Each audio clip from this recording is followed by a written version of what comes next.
Hey James. Hi Navin, how you doing? Okay. Good to see you again. And you too.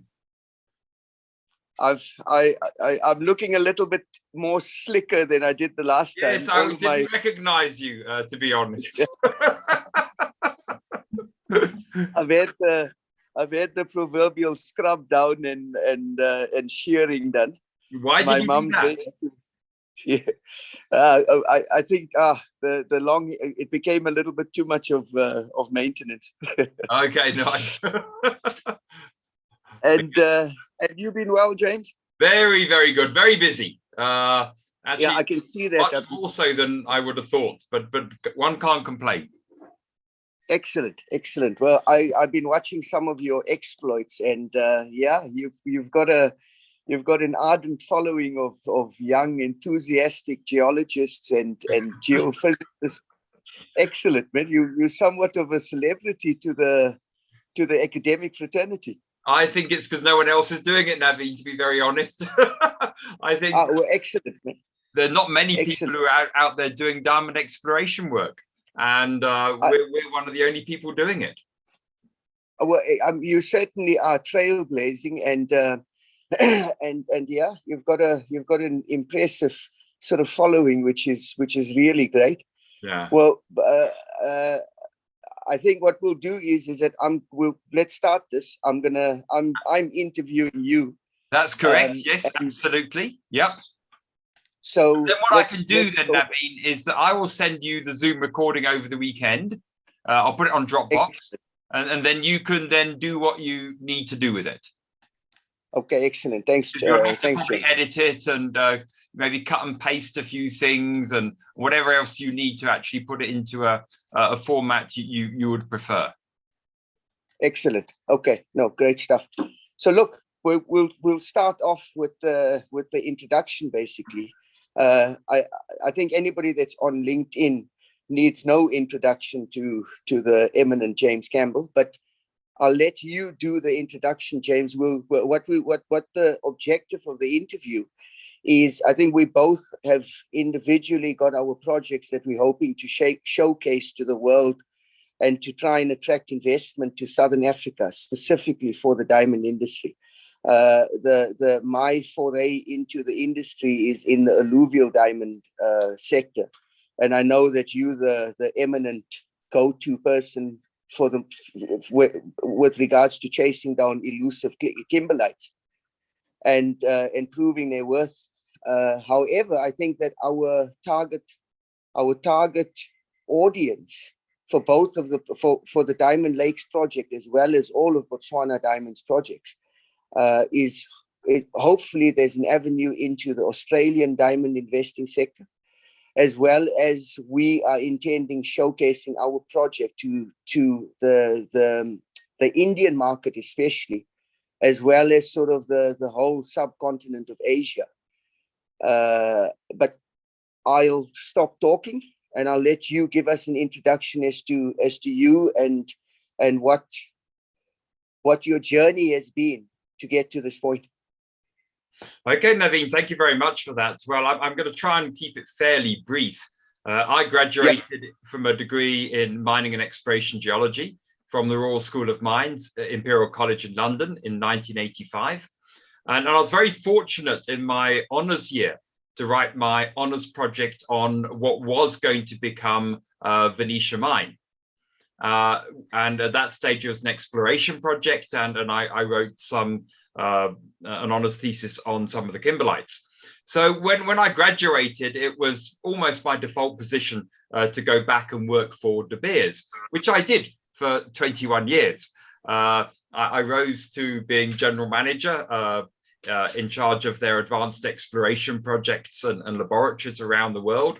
Had some fantastic appointments in that 21-year journey, including 3 years as the chairman. The first executive chairman of De Beers is Nicky Oppenheimer's personal assistant, and worked all over the world, but chiefly based in South Africa.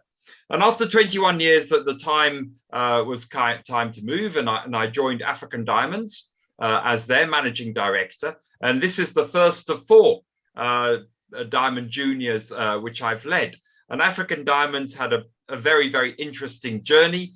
We were joint ventured with De Beers on their what was then called their AK6 project and is now the Karowe mine. So we developed that project and we took it all the way through to bankable feasibility study.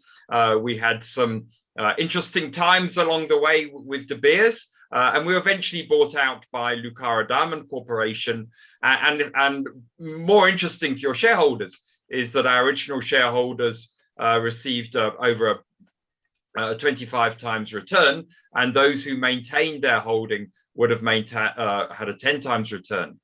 I also ran a company called West Africa Diamonds, which had diamond projects in Sierra Leone and Guinea, where we did a reverse takeover of Stellar Diamonds, which has been acquired by Newfield Resources, an Australian company. I spent 5 years at Rockwell Diamonds as their chief executive officer, where I built a number of different diamond operations and probably had the lowest cost, unit cost diamond mining in the public company space. And following that, I'm now leading Botswana Diamonds, which has got projects in Botswana and in South Africa. And we've just announced our third deal this year, and in fact, our fourth deal since the beginning of COVID. So we've actually been very, very active. We acquired Petra's assets in Botswana through Sekaka Diamonds. We did a joint venture with a private Botswana company, Dimextrat, who are aligned with Australian-listed Burgundy Diamond Mining in terms of doing an earn-in on our vast database and prospecting license portfolio in Botswana. We then, probably our most significant, is to announce a joint venture with Vast on acquiring the Gagu Diamond Mine in Botswana. And just a couple of days ago, we announced the buyout of minorities in Vitomi, which is our South African company. So yes, I'm a veteran, 36 something years today. Yes, 36 wow. Today in the diamond business, and I've still got plenty of gas in the tank, plenty of energy, plenty of ideas, and I think I'm very blessed to love what I do, and I hope to just continue delivering shareholder value. I think that's probably a bit of a snapshot, Navin, for you.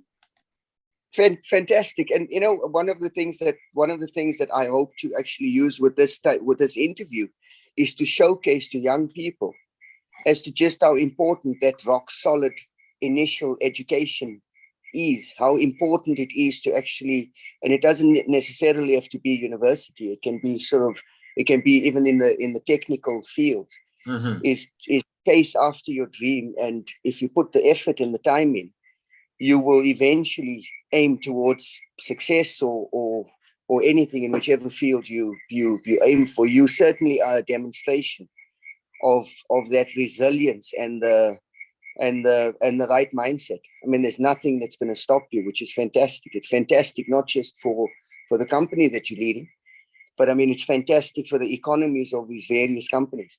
You're quite right. There's not in terms of medium scale, and I'm sure you guys are heading towards the large scale reasonably soon with your acquisitions and what you guys have done. So you certainly are proving to be a game changer in the industry.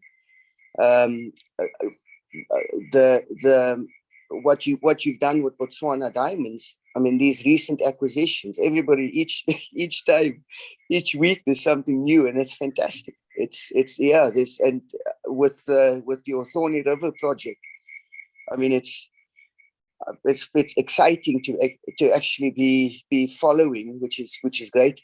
While I've got you on the subject, where's your capital raising, or where's your next sort of in terms of capital raise or looking for international investment for you as Botswana Diamonds? Where are you looking at the moment, and what does the future look like?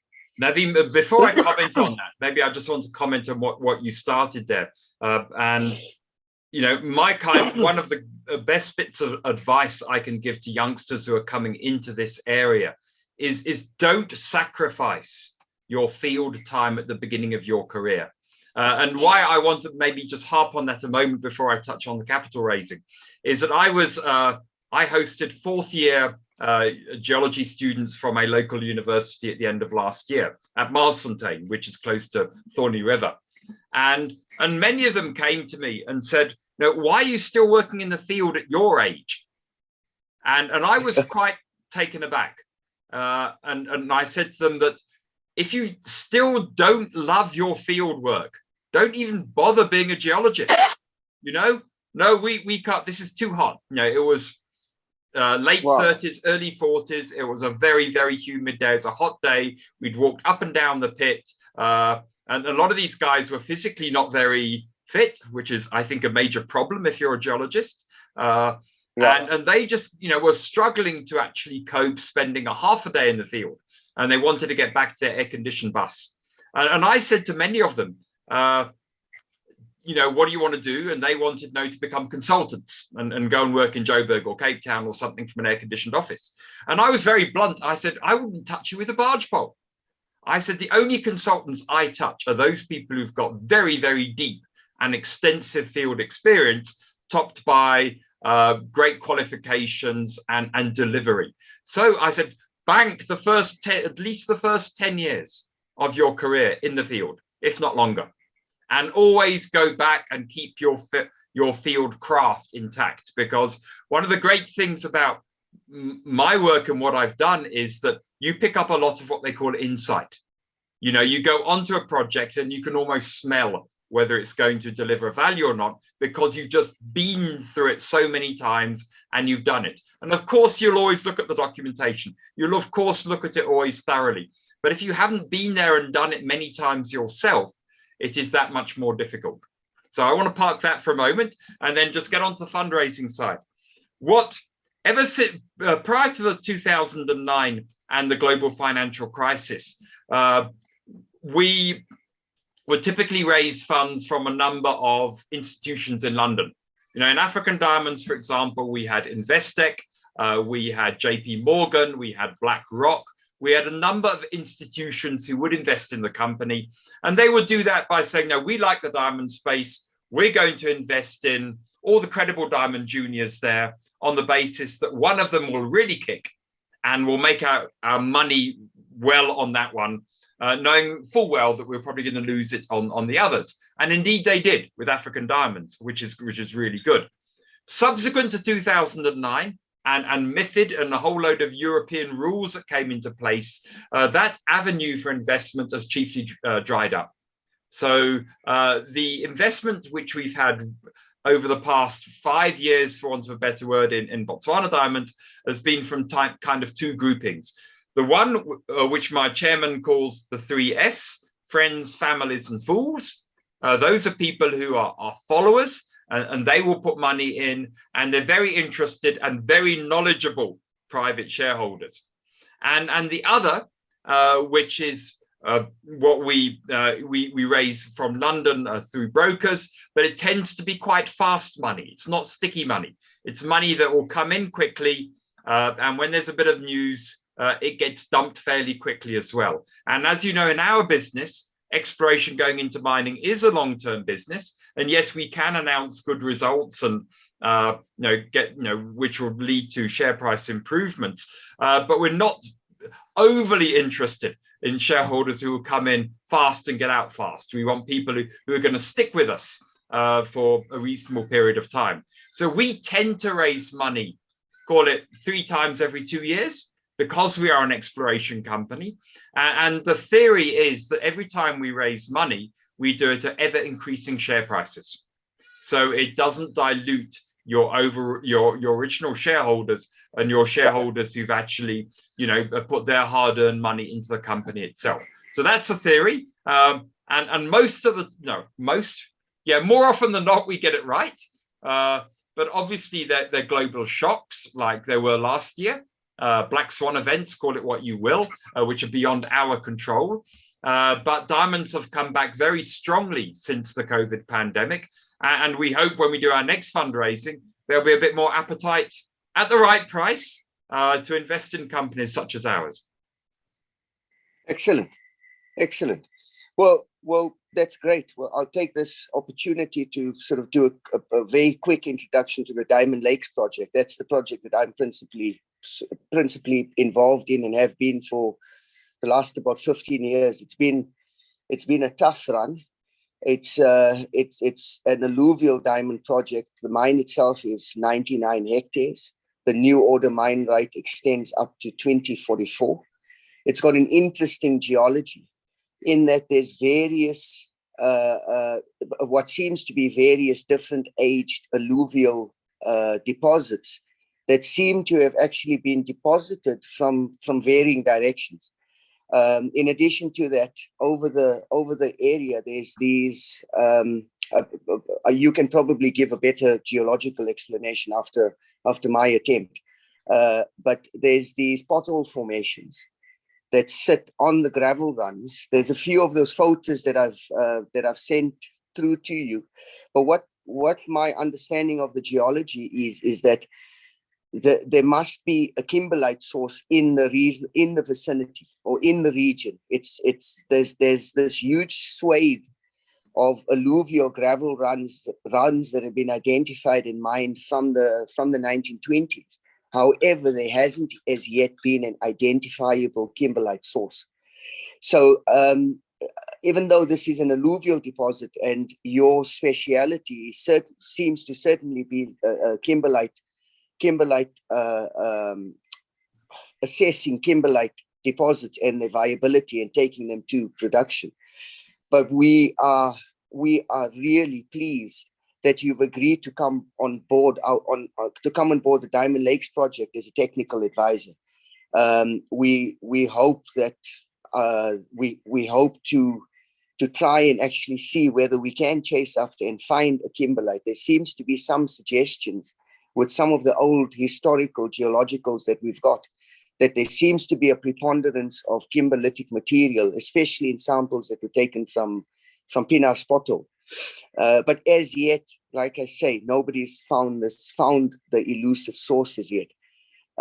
So yeah, we started off, or I started in the industry, starting a company called Staten Island Trading. That was in about 2006, and we got involved in the project after the implementation of the last act, the Minerals and Petroleums Development Act, which is currently very much under fire, which it will be interesting to see how the current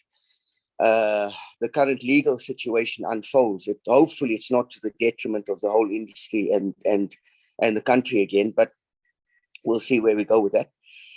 Yeah, so we got involved and acquired a 40% equity stake in 3 mines at that stage as a company called Staten Island Trading. We started and got into the industry just before the global financial crisis. So and then after that, with the implementation of the Petroleum and Development Act, as well as the government situation, both local as well as sort of state government, national government, as well as local municipal governments, it's just been a traumatic experience. But hopefully the future looks good. We've gone from having had the 40% equity in 3 mines, including the Diamond Lakes mine, to then going up and acquiring a total of a 60% equity stake. We're sitting at the precipice at the moment where we are hoping to acquire the remaining 40% stake, as well as a few initial investors that are wanting to realize their equity. So that's where we're sitting at the moment. Diamond Lakes, in terms of the mine itself, was first, or the area was first discovered in the mid sort of 1920s, is what my understanding is. There's been a reasonably good track record that's historical and I think verifiable via SA geophysics in terms of previous recoveries. There's been a phenomenal amount of recoveries made from the Diamond Lakes mine itself. It was previously called Shenandoah, and then I think it went through a phase where it was called Ezru mining. And for the last few, I think for the last 10 to 20, for the last 20 years or so, it's been called Diamond Lakes. We've not had the benefit of of substantial finance. A lot of the work and projects that have been done really with minimal financing from a small cohort of initial fundamental shareholders. We started off, or what naturally evolved after that was a company called Bloodless Diamonds. And we started off with the company Bloodless Diamonds Australia, which was basically set up to try and raise capital from the Australian sector to actually invest into this small little section of South African diamond mining. It was reasonably successful, but the problems, however, were the multitude of issues that I think you've experienced firsthand as well, in terms of the industry and the global financial crisis and the various legislative issues in South Africa. In any event, we've braved the storm and we've survived, and we are still in the game. We're not producing massive amounts of money or anything like that. However, what we are doing is we're actively mining a small quantity of diamonds, and we're actively mining manganese on one of our projects. The Diamond Lakes project has been sitting idle since the end of 2018. In 2018, we had a big bulk sample effectively over several areas on the property. And we produced, I think it was in the region of about 3,500 carats during that time period. It was all reasonably superficial mining that was done. The contractor at that stage, unfortunately, through things beyond our control, but the contractor never pursued the contract in terms of actually heading and trying and accessing the known deposits that were much deeper through whatever reason. It all remained reasonably superficial mining. So there was a bit of sampling done on the S1 pothole, on the S2 pothole, down to sort of water level mark, or to a level where further stripping was going to incur a big initial cost, which the contractor at the time stopped.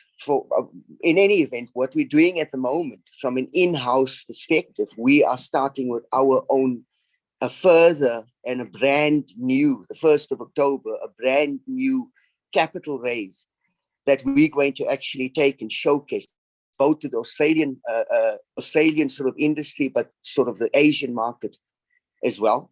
There'll be two components to the capital raise. I'm still based pretty much in Australia. However, there's the South African and the African continent capital raise that will happen simultaneously. But we are hoping to try and raise a substantial amount of money into our sort of projects to finance chasing after the kimberlite and to actually start some sort of operations on Diamond Lakes.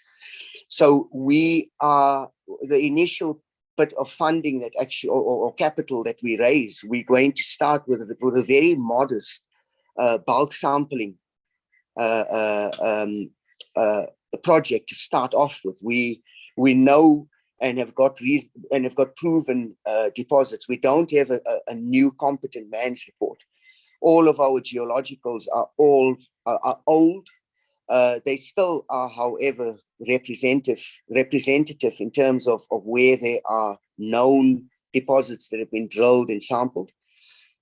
We don't have the resources to actually do a very much more comprehensive third competent man's report just at the moment. However, we believe that starting off with a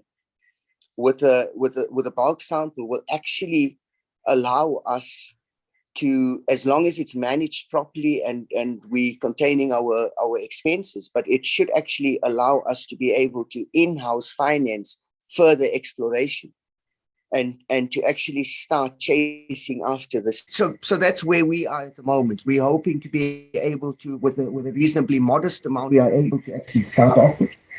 We've got where Diamond Lakes is the other project that we are involved in is about 5 kilometers down the road, and we've got two big contractors on site presently with some impressive equipment, both earth moving as well as processing. And we've actually got X-ray flow sort capacity on on that mine as well. So with Diamond Lakes, we are expecting a reasonably small amount of capital to be able to allow us to actually start and begin the project. This is where we were hoping we will get your input to a certain degree as to just a brief idea as to where you would be targeting. I know this is not your conventional sort of the projects that you work with, but the advice in terms of using our limited budget and trying to actually achieve some sort of recoveries to in-house finance. So we're starting with that capital raise today. One of the things that we are hoping to actually really capitalize on is our social agenda as well as our sustainability. Our corporate social responsibility, we are hoping to use as an inducement to capital raising. We want to tie our income generation with education projects that are involved with rural education projects, especially in African jurisdictions where we are mining, but not just that, in the greater Southern African region, to be able to actually try and fund rural education in general, but also try and find the exceptional students out there. And then to be able to use corporate financing to be able to give these kids the opportunity to get world-class university educations as well as mentorships from people like the caliber of yourself. We are hoping, and one of the things that we, from a corporate perspective, that has been worked out in-house, is that a reasonably substantial portion of our income, that's corporate income derived from the mines, will be distributed towards social development projects. One of which will be our in-house women in mining project, and then the extended education projects that we will invest money in. So we are, like I say, we are your objectives as Botswana Diamonds is mirrored by us. We are also wanting to raise capital to invest within the Southern African diamond sector, and not just for the purposes of shareholder value and really good income and mining income when it's going well. There's not very many industries that come close to that, but as you well know, it takes a long time before it's going exceptionally well. And what we're hoping with having you on board will assist us towards getting to that final position. So yeah, so I'll let you take the final sort of stage with regards to showcasing Botswana Diamonds in a final sort of summary, but also in the role as assisting with the Diamond Lakes project as to what we can actually say to the world. And yeah, and try and convince both Australian industries as well as other jurisdictions to consider sending their money either towards Botswana Diamonds in terms of your company's capital raise on the London Stock Exchange, or directly into the Southern African environment if they wanted to speak to you on a one-on-one basis as the CEO of Botswana Diamonds. And yeah, we intend, or we hope to achieve that same kind of capital draw with the Diamond Lakes projects.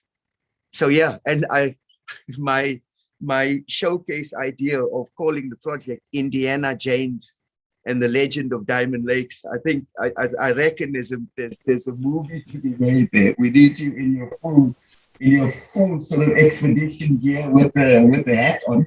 But it would be really good to actually to host a small little geological conference type of thing for students on the Diamond Lakes project. So if and when you do have the time, it would be great to bang our heads together and try and put something down that would be an academic kind of exercise for hopeful geologists and geophysicists in the future. I'll stop now. Okay, thanks, Navin. To answer your two questions, firstly on Botswana diamonds and then on Diamond Lakes. Botswana diamonds is focused in two major areas at the moment in Southern Africa. The first is in the Kalahari of Botswana, where we have a number of assets, ranging from a joint venture with Vast on the Gagu diamond mine, which we're in the process of acquiring, the KX36 Advance project, with an indicated resource some 60 kilometers away from Gagu. KX36 is the only significant discovery since the days of Droneng and Arapa. And then we have a number of prospecting licenses in Sunland Minerals and joint ventured under Maibwe joint venture. And then finally, we have an earning arrangement with Dimextrat and Burgundy Diamond Mining on our prospecting licenses and our extensive database in Botswana. So that's one major area of focus, which is the Kalahari. The second is on our Thorny River project in South Africa, the Limpopo province. Thorny River is adjacent to the most famous Marsfontein mine, which had a 3.5-day payback. So what we're looking at here are small, very high-grade kimberlites, and with very, very detailed and precise exploration technology to try and find another Marsfontein. So on Diamond Lakes itself, as you've quite rightly explained, Navin, this was been known about for many, many years. These are basically potholes in dolomitic terrain. And infilled into these potholes are glacial gravels, which have basically come from the north and the east, where they've stripped off layers of kimberlite and other rocks and deposited the diamonds, which are very heavy minerals at the base of these potholes. And yes, you're quite right that there is still much work to be done to find the source of these alluvials. And I think where Diamond Lakes has a great advantage is it can probably self-fund much of this exploration work once one can actually restart production in a sensible manner. So I look forward to working with you on that to try and realize the very, very important dreams you've got, particularly with regard to social and corporate responsibility, which are completely in the way that I personally think and Botswana Diamonds thinks too as well. So thank you very much indeed for having me, Navin. It's great to have you or to have this opportunity to do this interview, James. I'd hope that we can, at some stage, when you've got the time, to do a follow-up interview. But I'd like to actually go into the logistics and the excitement and the dynamics of your actual exploits out in the field, and going and exploring in an area like the Kalahari. I mean, it intrigues me. I work as a doctor and a lawyer, but I mean, the going out and doing field trips and actually looking at ancient rocks and geological formations is certainly intriguing. And it would be really nice to get an interview with exactly that aspect, where those elements of going on your field trips and getting your hands dirty and exploring Africa. Well, thanks a lot. You take care, James. And you too, Navin, and all the best. Okay, cheers, man. Bye. Bye-bye.